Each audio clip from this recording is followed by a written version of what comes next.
तुम जो हो रोड पे चल रहे हो, तुम किसी के चांटा नहीं बजा सकते गाल के ऊपर, तुम किसी को चल रहे हो तो तुमको अपनी टीचर को गुड मॉर्निंग कहना ही कहना है स्कूल में। तो ये सब जो एक्शंस हैं वो सब आए तुम्हारे एथिक्स के अंदर। तो ये होता है तुम्हारा एथिक्स, जो एक्शंस प्रिस्क्राइब्ड है, जो किसी ने प्रिस्क्राइब करे। जैसे दवाई डॉक्टर प्रिस्क्राइब करता है ना कि डॉक्टर ने ये दवाई दी है, ऐसी फिलोसफर्स तुमको एक्शंस देते हैं जो कि प्रिस्क्राइब्ड एक्शंस हैं, जिनको बोलते हैं ethics. So welcome back to the channel. और जो यहाँ पे नए हैं, स्वागत है आप लोगों का। तो ये हमारा अगला लेक्चर है in the series introduction to philosophy. तो अगर तुम यूपीएससी एस्पिरेंट हो तो तुम भी ये देख सकते हो, क्योंकि एथिक्स के ऊपर लेक्चर होने वाला है। पहली चीज़। दूसरी चीज़ ये है कि इसके बाद हमारा बचता है एस्थेटिक्स। वैल्यू थ्योरी के अंदर एस्थेटिक्स बचता है हमारा, और उसके बाद आता है हमारा लॉजिक। ठीक है, तो आज हम लोग अपना मुद्दा शुरू करते हैं। तो तुम्हारा एथिक्स है, तो एथिक्स में भैया क्या था कि 2000 साल पहले एथिक्स आया। वो किसने दिया? ग्रीक्स ने दिया तुम्हारे एथिक्स। अब ग्रीक्स ने जो एथिक्स दिया तुम्हारा, तो एथिक्स नॉर्मली तुम्हारा सोक्रेटिस की तरफ से आया, और एक ग्रुप ऑफ मॉरल फिलोसफर्स थे, मॉरल फिलोसफर्स जिनको बोलते थे सोफिस्ट। ये तुम्हारा नॉर्मली आया सोफिस्ट। ठीक है, ये थे ग्रुप ऑफ मॉरल फिलोसफर्स। तो तुम्हारा एथिक्स दिया 2000 साल पहले ग्रीस में सोक्रेटिस ने, और सोफिस्ट के बारे में तुम पढ़ सकते हो। और क्या है, अब हमारा नेक्स्ट चीज़ है जो सबसे इंपॉर्टेंट चीज़ है। अब तुम पूछोगे भैया पढ़ना ही क्यों है एथिक्स? ऐसे ही एथिक्स में ऐसी क्या खासी चीज़ है, हम क्यों उसमें दिलचस्पी लाएं? तो अगला सवाल हमारा आता है, इसको हम मिटा देते हैं, ऊपर लिखते जाएंगे। इसमें क्या होगा कि आज के लेक्चर में मैं तुम लोगों को बताऊंगा जो भी है चीज़ें, जो भी मुद्दे हैं बताऊंगा। उसके बाद मैं तुमको एक सवाल के साथ छोड़ूंगा। उस सवाल का जवाब मैं चाहता हूँ तुम लोग कमेंट सेक्शन में दो, और वेरी सून हम लोग, जैसा कि मैंने कहा, रिस्पांस जैसा आएगा, जैसा मेरे को दिखेगा रिस्पांस आ रहा है, वैसे वैसे मैं अपग्रेड करता जाऊंगा। तो मैं वर्कशीट्स वगैरह भी बनानी शुरू कर दूंगा कि जिससे तुम लोग लेक्चर देखो और उसके बाद एक सेल्फ इंट्रोस्पेक्शन कर पाओ अपनी चीज़ों का। वो ये बहुत इंपॉर्टेंट है। अगर सेल्फ इंट्रोस्पेक्शन नहीं करोगे, ऐसे ही पढ़ रहे हो, ऊपर से बाउंसर जा रहा है, ठीक है, तो कुछ नहीं होने वाला तुम्हारा वैसे भी। तो क्वेश्चन मिलेगा तुम्हें एंड में। अभी क्या करते हैं हम लोग, तुम अपनी तरफ से लिखते जाओ, इसके नोट्स में बाद में दे दूंगा, अपनी तरफ से लिखते जाओ। तो एक सवाल आता है यहाँ पे, वो सवाल क्या आता है? What is ethics? क्या है भैया एथिक्स? है क्या? हमें पढ़ना क्यों? किस लिए पढ़ने की जरूरत है? तो इन अ नटशेल तुम्हारा ये जो एथिक्स है, मोरालिटी, ये सब क्या है? ये सब ये है कि अब तुम इस दुनिया में रह रहे हो, ठीक है, इस दुनिया में तुम रह रहे हो, एक इंटेलेक्चुअल बीइंग हो, इंटेलेक्चुअल जीव हो। तो तुमको क्या है कि कुछ एक्शंस चाहिए, ठीक है, कुछ रूल्स चाहिए जिससे तुम एक्शंस को एग्जीक्यूशन दो।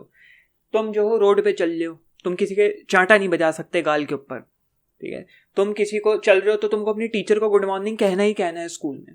तो ये सब जो एक्शंस हैं वो सब आए तुम्हारे एथिक्स के अंदर। तो ये होता है तुम्हारा एथिक्स, जो एक्शंस प्रिस्क्राइब्ड है, जो किसी ने प्रिस्क्राइब करे। जैसे दवाई डॉक्टर प्रिस्क्राइब करता है ना कि डॉक्टर ने ये दवाई दी है, ऐसी फिलोसफर्स तुमको एक्शंस देते हैं जो कि प्रिस्क्राइब्ड एक्शंस हैं, जिनको बोलते हैं एथिक्स।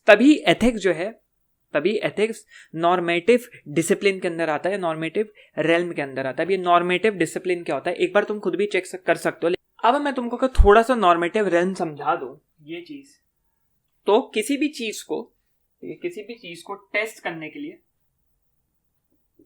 जज करने के लिए, इवैल्यूएट करने के लिए, ठीक है, किसी भी चीज को ये 3 चीजें करने के लिए तुम्हें, ठीक है, सेट ऑफ रूल्स चाहिए, सेट ऑफ रूल्स।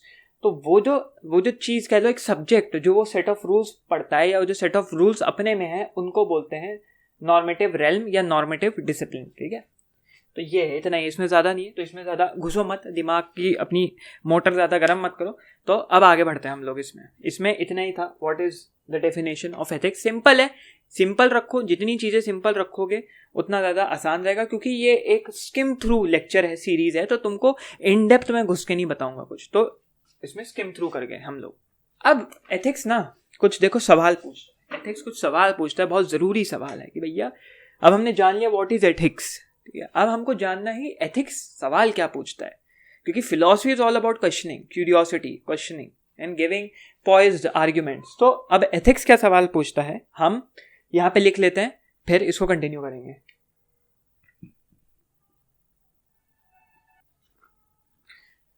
तो तुम्हारे ये कुछ सवाल हैं जो एथिक्स पूछ रहा है तुमसे, एथिक्स पूछ रहा है। पहला सवाल है what makes action moral, good bad right wrong, कि भैया जो हम एक्शन कर रहे हैं तो तुम कौन होते हो या तुम कैसे बता सकते हो कि वो सही है या गलत है। अगर मैंने एक बंदे को गलिया दिया, ठीक है, वो ऐसे जो है सिगरेट पी रहा था, मैंने उसको बोला भाई मत पी, वो कहेगा भाई तू कौन होता है मेरे को बताने वाला। मैं कहूँगा भाई तेरी तबीयत खराब हो जाएगी, तू मर जाएगा तो जो है तेरे घर वालों का क्या होगा, समझ रहे हो। बोलेगा तू कौन होता है मेरे को बताने वाला, मेरे घर वाले मैं देख लूंगा, मेरी मर्जी में सिगरेट फूक रहा हूँ। तो what makes action moral, good bad right और रॉन्ग, तुम कैसे बता सकते हो। फिर why should one behave with ethical चोरी, कि क्यों तुम्हें अपनी मैडम को, टीचर को सुबह सुबह जब दिमाग वैसे ही खराब हो रहा है, जो है 5 नंबर आए हैं गिनती में, 5 नंबर आए हैं 50 में से गिनती में, मैथ्स में दिमाग खराब हो रहा है, दिमाग के तोते उड़े पड़े हैं, और तुम जो है भैया गुड मॉर्निंग मैम, समझ रहे हो। क्यों, काहे, हमको तो नहीं करना भाई, नहीं कर रहे, क्यों, why should we behave with ethical चोरी, गुड मॉर्निंग करना क्यों है। तो ये सवाल कुछ एथिक्स पूछता है। अब जो है तुम्हारे एथिकल स्टेटमेंट्स जो आते हैं कि तुमको ये इस तरीके से करना है, जैसे कह दिया गया कि सुबह में मैडम को गुड मॉर्निंग करना है। अब उसकी तुमको नेचर के बारे में जानना है, जैसा कि हमने मेटाफिजिक्स में पढ़ा था, नेचर ऑफ रियलिटी के बारे में, ऑन्टोलॉजी में पढ़ा था, ठीक है, नेचर के मतलब किसी भी चीज़ की नेचर ऑफ रियलिटी के बारे में, कि ये अगर चीज़ है तो क्यों है, किस लिए है, क्या इसकी नेचर है, किस तरीके से परफॉर्म करती है। ऐसी एथिकल स्टेटमेंट कि टीचर को गुड मॉर्निंग करना ही करना है, उसकी नेचर के बारे में कि वो क्यों है, किस लिए है, क्या है, उसको बोलते हैं मेटा एथिक्स। वो आता है मेटा एथिक्स के अंदर। अब हम मेटा एथिक्स को थोड़ा और डेप्थ में देखते हैं। ये हम मिटा दे रहे हैं, ठीक है। तो तुम्हारा आ गया मेटा एथिक्स, जो है कंसर्न विद द, तुम कह लो concern with the nature of statements, not prescription. वो प्रिस्क्राइब नहीं करता, वो ये नहीं कह रहा कि तुमको टीचर को गुड मॉर्निंग करना है, वो बल्कि ये समझाने की कोशिश कर रहे हैं कि टीचर को गुड मॉर्निंग करना है तो क्यों करना है, किस लिए करना है, कैसे करना है। तो वो है तुम्हारा मेटा एथिक्स। अब मेटा एथिक्स ना एक बहुत इंपॉर्टेंट सवाल पूछता है। मेटा एथिक्स, अभी मेटा एथिक्स के नेचर पूछ रहा है स्टेटमेंट्स का, जो तुमने स्टेटमेंट्स दे दिए हैं, 10 तरीके के स्टेटमेंट छोड़ दिए हैं, तो उस पर मेटा एथिक्स जो है सवाल उठाता है, ठीक है। तुम्हारा आ गया मेटा एथिक्स, वो सवाल उठाता है, वो पूछता है तुम बताओ कि मोरालिटी ऑब्जेक्टिव है कि नहीं है, क्या मोरालिटी की एक ट्रुथ वैल्यू है कि नहीं है। समझ रहे हो मेरी बात। मोरालिटी क्या है, मोरालिटी एक डिफरेंस, एक डिस्टिंक्शन बनाने की कोशिश करता है, good bad, evil good, right wrong. तो मोरालिटी कि भैया कोई चीज़ राइट है, रॉन्ग है, अच्छी है, बुरी है, सही है, गलत है, तो मोरालिटी का काम है। मोरालिटी का काम ये जज करना है, डिस्टिंक्शन बताना है। तो मोरालिटी क्या ऑब्जेक्टिव है। बहुत बढ़िया सवाल पूछा कि भाई मोरालिटी ये चीज़ सही है या गलत है, इसकी या तो येस वैल्यू है या तो नो वैल्यू, तो मतलब इसकी एक डुअल वैल्यू है, येस या नो, ठीक है। इसकी एक डुअल वैल्यू है, या तो इसका जवाब हाँ ही हाँ होगा या ना ही ना होगा। तो इसको जो है मॉरल ऑब्जेक्टिविज्म बोलने लग गए, इसको मॉरल ऑब्जेक्टिविज्म बोलने लग गए। लेकिन अब इसको काउंटर करने लोग आए भाई, और वो कहने लग गए कि नहीं भाई मोरालिटी इज, वो कहने लग गए भैया मोरालिटी इज सब्जेक्टिव, मोरालिटी मेरे प्रेफरेंसेस के ऊपर है, मोरालिटी मैं अपने हिसाब से करूँगा, ठीक है, मेरे को जो सही लगेगा वो करूँगा, वो एक सब्जेक्टिव है। मतलब किसी के लिए, फॉर एग्जाम्पल आफ्टर लाइफ का एग्जाम्पल ले, कि किसी रिलीजन के अकॉर्डिंग आफ्टर लाइफ एग्जिस्ट करती है, लोग अंधे हुए पड़े हैं, पागल हुए पड़े हैं, आफ्टर लाइफ एग्जिस्ट करती है, कि देखा किसी ने नहीं है, देखा उसकी ट्रुथ वैल्यू नहीं है कोई, देखा किसी ने नहीं, लेकिन सब हमको भाई फेथ है, और फेथ इज सो स्ट्रॉन्ग कि एग्जिस्ट करती है आफ्टर लाइफ। लेकिन जो एथिस्ट बंदा है, अब मेरे को एथिस्ट मत जज कर लेना, मैं नहीं हूँ एथिस्ट, एथिस्ट बंदा है वो ये कहेगा कि भाई मैं तो नहीं मानता, मैं तो कहता हूँ गॉड ही नहीं है, मैं तो भैया फ्रेडरिक नीचा का भाई बंधु, गॉड इज डेड, अब मैं तो नहीं मानता, तो तुम मेरे ऊपर ये कैसे थोप सकते हो। लेकिन वो लोग कहेंगे भैया मोरालिटी सब्जेक्टिव, मेरे प्रेफरेंसेस के ऊपर बेस्ड है, ठीक है, मेरे ओपिनियंस के ऊपर बेस्ड है, तो जो सब्जेक्टिव था, जो सब्जेक्टिव मोरालिटी थी तुम्हारी, वो प्रेफरेंसेस के ऊपर, ओपिनियंस और एटीट्यूड, इसके ऊपर बेस्ड है। ये हो गई तुम्हारी सब्जेक्टिव मोरालिटी। अब भैया आए मॉरल रियलिस्ट, ठीक है, इसको भी काउंटर करने आए और इस वाली थ्योरी को और कॉन्क्रीट करने आए। वो आए मॉरल रियलिस्ट, मॉरल रियलिज्म। अब ये लोग क्या कहने लग गए, ये लोग ये कहने लग गए, मैं यहां पे लिख देता हूं फिर तुमको बताऊंगा, इसको हम यहां लिख देते हैं। मॉरल रियलिस्ट ये कह रहे थे,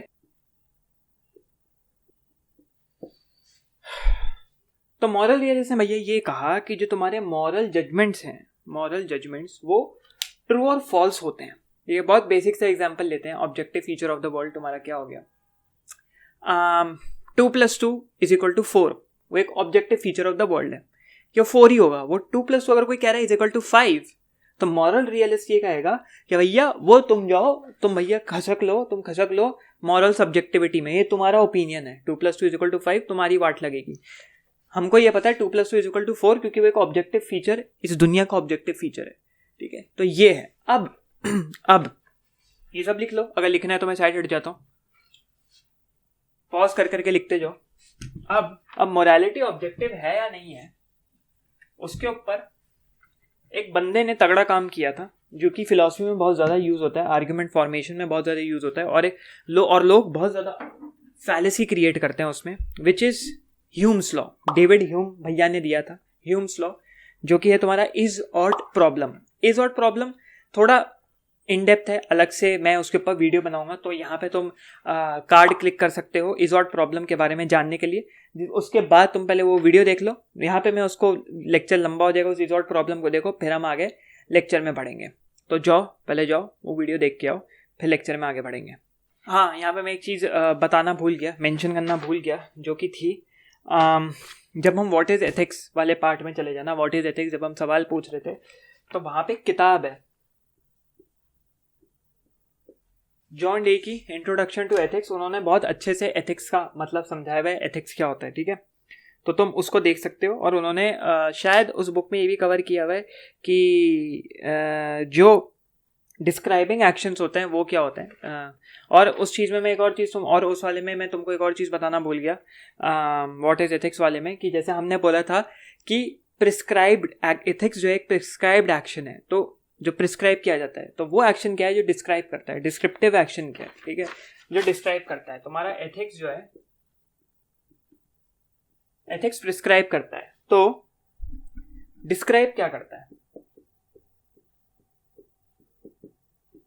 कौन सा ऐसा सब्जेक्ट होता है जो डिस्क्राइब करता है। फॉर एग्जाम्पल एंथ्रोपोलॉजी, जो कि पढ़ता है भैया कि एंशंट जो सिविलाइजेशंस थी कैसे रहती थी, कैसे खाती थी, क्या उनका कल्चरल फॉर्मेट क्या था, क्या स्ट्रक्चर था उनका, वो एंथ्रोपोलॉजी पढ़ता है। वो डिस्क्राइब नहीं करता है, वो प्रिस्क्राइब नहीं करता है, वो डिस्क्राइब करता है। तो ये एक चीज़ थी, वहाँ पे ऐड कर लेना, मेरे को याद नहीं।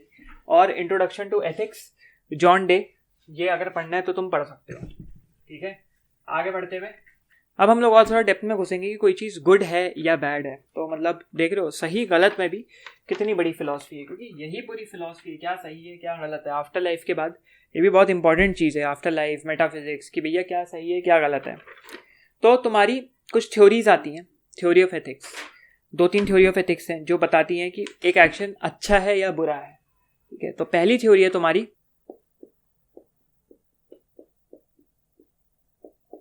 टेलियोलॉजिकल थ्योरी ऑफ एथिक्स, दूसरी है डीओंटोलॉजिकल थ्योरी ऑफ एथिक्स। अब हम विस्तार से इन दोनों थ्योरीज के बारे में जानेंगे। पानी पीना है तो पानी पी लो, ब्रेक लेना है तो ब्रेक ले लो, वीडियो पॉज कर लो, लेकिन वापस ज़रूर आना, ठीक है। इधर उधर हांडने मत चले जाना। तो यहाँ पे हम लोग दोनों को पढ़ेंगे, टेलियोलॉजिकल थ्योरी और डीओंटोलॉजिकल थ्योरी, ये दोनों क्या कहने की कोशिश कर रहे थे। तो पहले टेलियोलॉजिकल थ्योरी ऑफ एथिक्स पढ़ लेते हैं। पहले टेलियोलॉजिकल थ्योरी ऑफ एथिक्स पढ़ लेते हैं कि क्या कह रहा था। टीलोस जो होता है,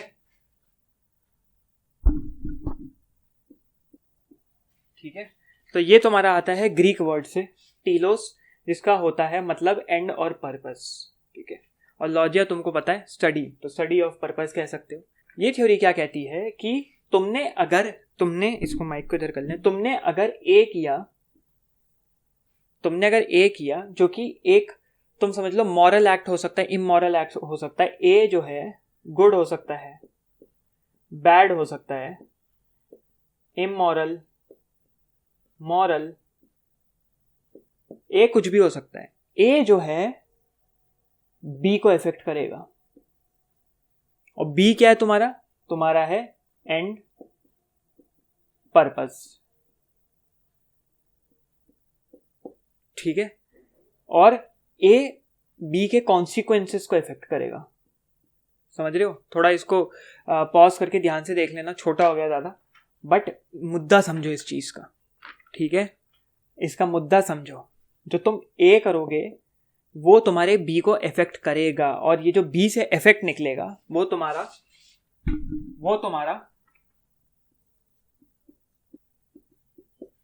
ये सब हो सकता है।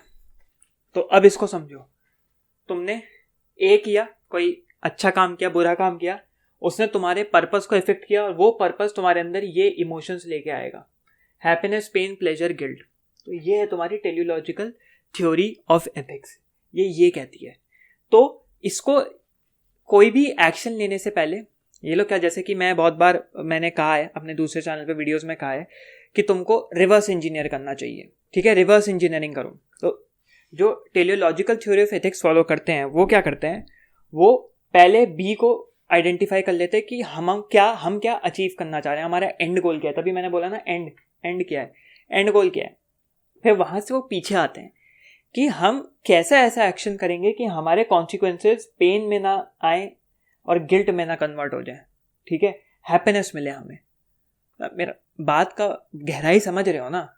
तो टेलियोलॉजी जो फॉलो करते हैं वो ये कहते हैं कि भाई हमको इस तरीके से रिवर्स इंजीनियरिंग करनी है, इस तरीके से अपने एंड गोल तक पहुंचना है कि हमारे जो एक्शंस हैं वो गलत ना हो और सही हो, ठीक है। मतलब उस हिसाब से वो अपने मॉरल जो एक्शंस है वो चूज करते हैं। ये टेलियोलॉजिकल थ्योरी ऑफ एथिक्स है। अब इसके कुछ एग्जांपल्स ले लेते हैं।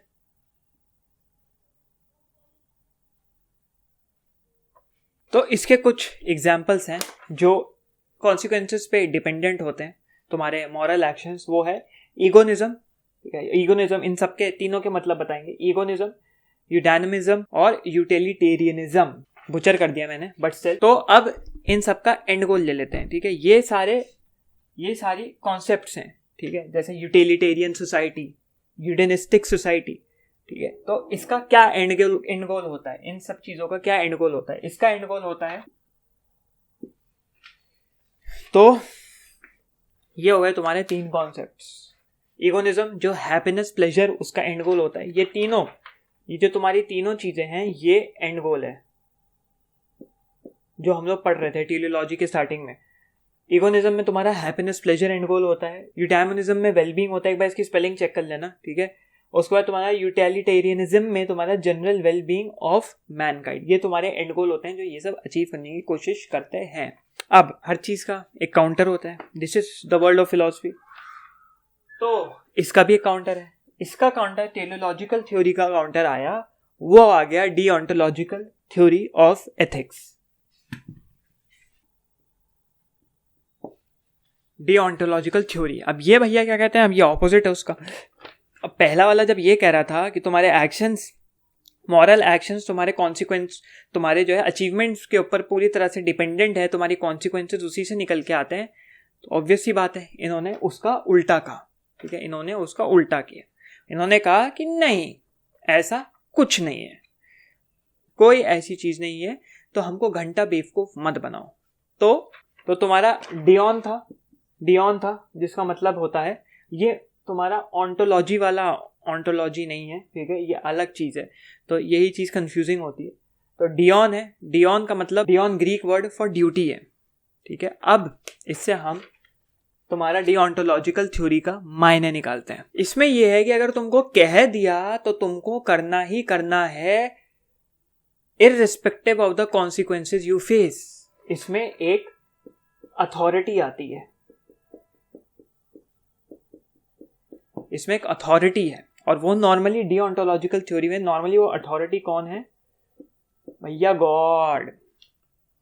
कि अगर भगवान ने कह दिया ये करना है तो ये करना ही करना है, नो मैटर द कॉन्सिक्वेंसेस, तुमको करना ही करना है। इसका प्रेमाइस सबसे ज्यादा तुम्हारा क्रिश्चियनिटी में था और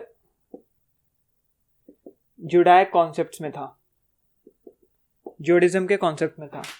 ऑब्वियस ही बात है, उस वक्त यही प्रोमिनेंट तुम्हारे रिलीजन्स थे, उस वक्त यही तुम्हारे प्रोमिनेंट रिलीजन्स थे। तो गॉड अथॉरिटी फिगर है, जो उसने कहा उसको ओबे करना है, वो है तुम्हारी डिओंटोलॉजिकल थ्योरी।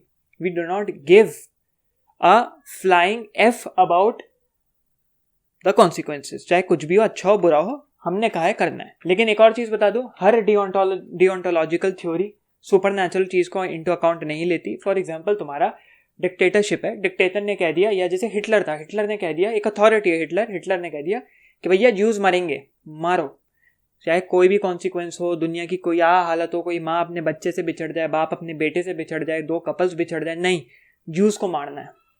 तो वो हो गया एक तुम्हारी डिओंटोलॉजिकल थ्योरी ऑफ एथिक्स, जिसमें सुपर नेचुरल कोई बीइंग है नहीं। अब हम लोग यहाँ पे इतना ही था, इसमें और कुछ है नहीं, लेकिन हम लोग यहाँ पे 2-3 सवाल जरूर पूछेंगे। 2-3 सवाल, 2-3 तो नहीं, एक पूछते हैं, एक सवाल, जो कि ये सवाल तुम्हारे लिए भी है। तो तुमने टेलियोलॉजिकल समझ लिया, डिओंटोलॉजिकल समझ लिया, ये सब जार्गन्स है, ये सब ना फिलोसफिकल जार्गन्स है। तो बहुत इजीली तुमको मैंने समझा दिया। टेलियोलॉजी मतलब कि कॉन्सिक्वेंसेस पे based, teleological theory of ethics consequences पे बेस्ड है तुम्हारे एक्शंस, और डिओंटोलॉजिकल एक अथॉरिटी है, उसमें उनको घंटा फर्क नहीं पड़ता, कॉन्सिक्वेंसेस से कोई भी अथॉरिटी हो सकती है, you have to obey.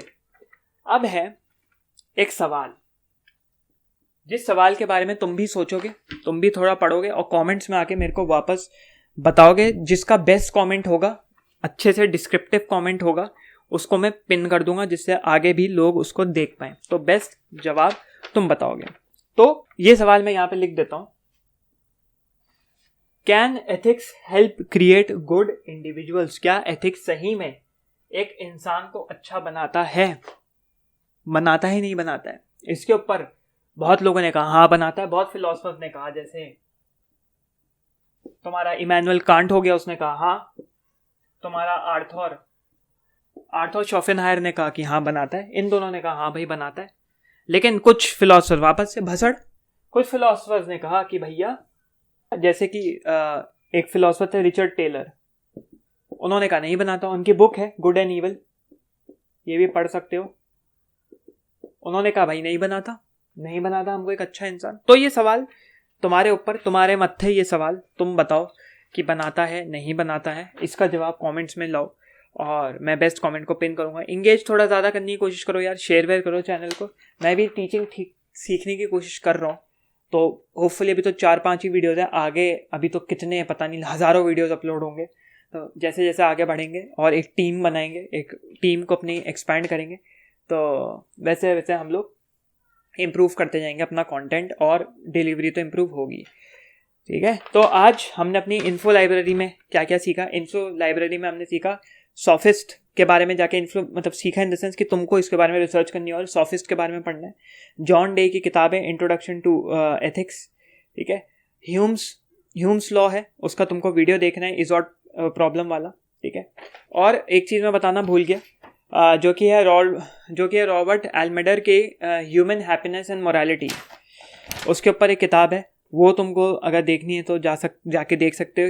Human happiness and morality and introduction to ethics, ये जिंदा फिलोसफर है। रिचर्ड टेलर की किताब है गुड एंड ईवल, वो जाके देख सकते हो। तो ये आज हमारी इन्फो लाइब्रेरी में था। आज की वीडियो में इतना ही। नेक्स्ट वीडियो में जल्दी से अब हम ख़त्म करेंगे एस्थेटिक्स कवर करेंगे, उसके बाद लॉजिक कवर करके हम एंड करेंगे इंट्रोडक्शन टू फिलॉसफी। फिर हम देखते हैं आगे क्या करना है, कैसे ले जाना, आपको इख्तला कर दिया जाएगा। मिलते हैं किसी अगले वीडियो में। Thank you so much for watching.